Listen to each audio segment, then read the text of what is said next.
7bet lažybos. 7bet. 7bet lažybos. 7bet. 7bet lažybos. 7bet. Įsitraukimas į azartinius lošimus gali sukelti priklausomybę. Kasparai, kada atvykai į Lietuvą ir ar esi linkęs į sunkesnę klimatizaciją, ar nebūna problemų su miegu dėl laiko skirtumų? Su miegu nelabai būna problemų.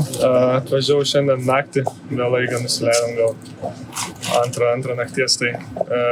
Bet su miegu nebūna problemų, tikrai kažkaip bandau tą pirmą dieną svarbiausia įveikti, neužmigti ir nebus problemų.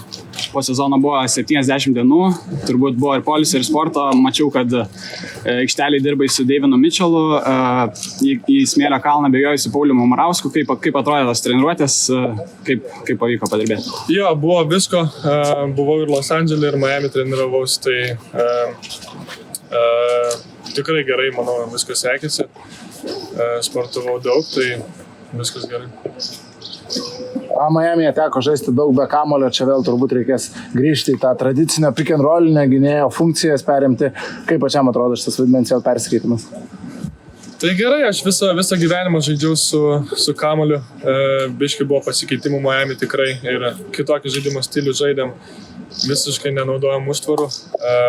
Teko žaisti daug be kamulio, nes normalu jaunesniems žaidėjams yra kam ten žaisti su kamuliu dabar, bet nekantrauju laukti, pradėti vėl grįžti biškai į savo ritmą. Kalbėjotės galbūt su Rimu Krutinačiu apie tai, kaip jis tave įsivaizduoja aikštėje? Dar nespėjom, tikrai kalbėjom labai trumpai telefonu tik dėl atvykimo ir dėl detalių tikrai nekalbėjom.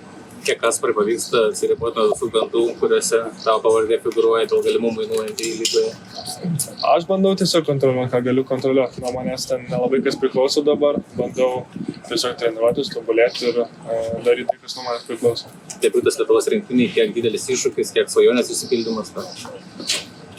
Tikrai šioks toks svajonės išsipildymas yra.